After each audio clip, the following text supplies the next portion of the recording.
Yeni media əslində nədir? Yəni bu konsepsiya yəqin ki, hazırlamalıyız, bu barədə düşünməliyik.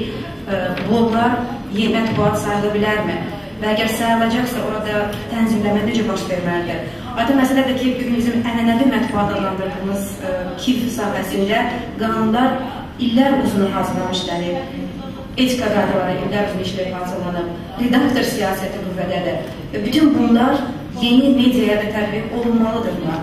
İnternet Avropada, Amerika ölkələrində, ümumiyyətlə inkişaf etmiş ölkələrdə daha çox inkişaf edib, onun o bəhrələrindən onlar daha çox yararlanırlar.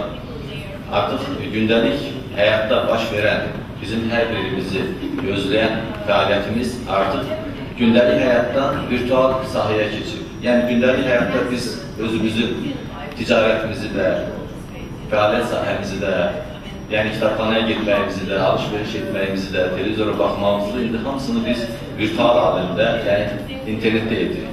Gündəlik həyatda baş verən bütün proseslər bu və digər qanunvericiliklər tənzimlənir.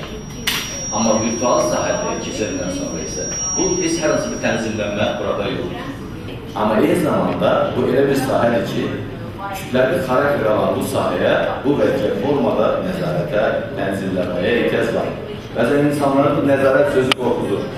İndi internet vasitəsilə bu saat bu inkişaf etmiş ölkələrdə ən çox kibercinayət deyilən anlayış, sonra terrorizmə qarşı mübarizədə ondan istifadə olunması, iqtisadi cəhətdən bilirsiniz ki, bu kibercinayət məsələsi son zamanlarda xakerlərin başqalarının hesablarına girib çox böyük məqdarda vəsaitləri götürməsi, sonra ən əsası bizim şərq ölkələr üçün xarakterli olan gənc nəslin tərbiyəsi məsələsi, yəni əxlaq məsələsi çox ciddi bir məsələ kimi qarşıladır.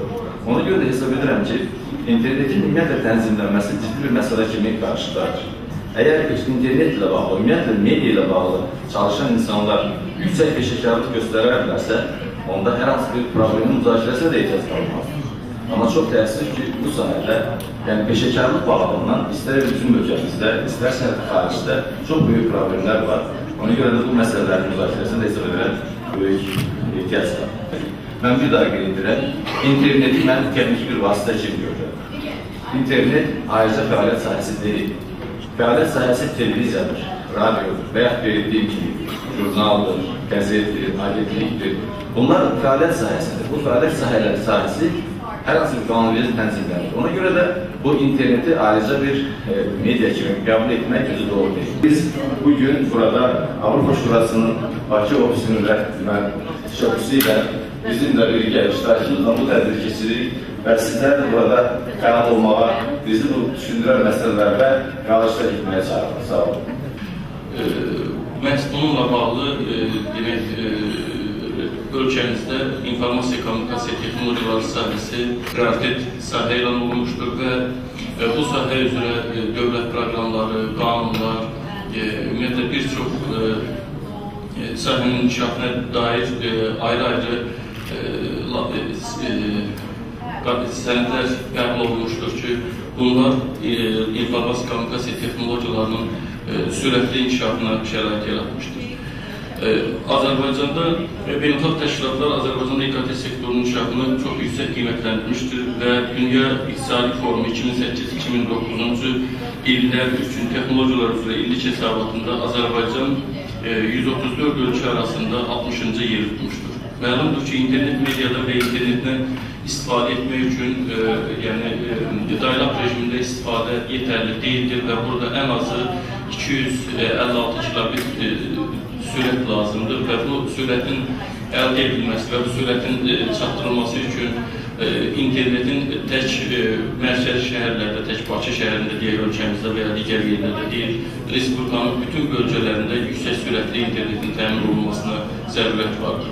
Ona əsas verilir ki, internet mediadan və sürətli internetdən tək Bakıda deyil, bütün rayonlarda, bütün rayon mərkəzlərində və məhəllələrdə, bütün kəndlərdə istifadə üçün birbaşa şərait yaradır.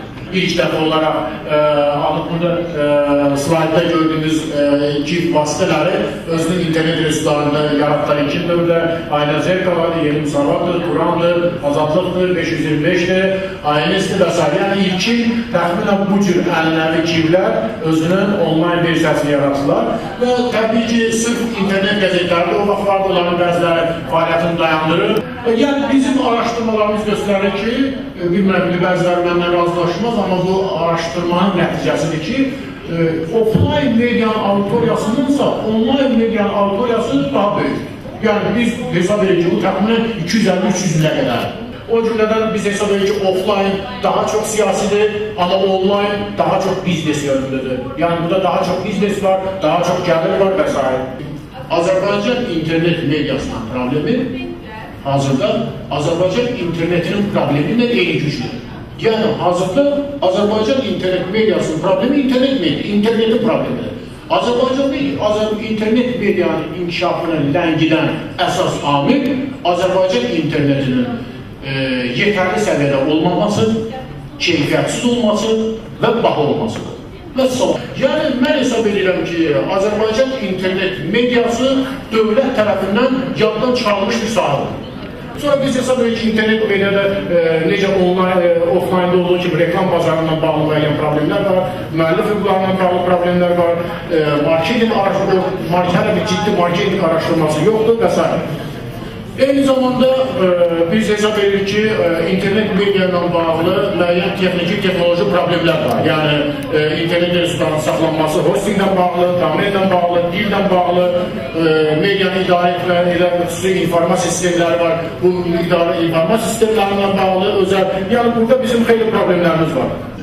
Biz hesab edirik ki, hal-hazırda internet media sahəsində çalışan insanlar hər gün bu 24 saat ərzində bu problemlərlə uğraşan insanlar, biz hesab edirik ki, əvvəlcə Azərbaycanda internetin özünü tənzimləmək lazımdır. Yəni, internetin özünün texniki, iqtisadi vəziyyətini tənzimləmək lazımdır və buna daha çox ehtiyac var.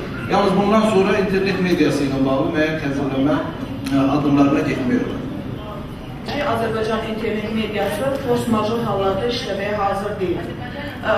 Bura mən həm daxil edirəm texniki imkanları, həm daxil edirəm maliyyə imkanlarını, həm daxil edirəm kadr imkanlarını.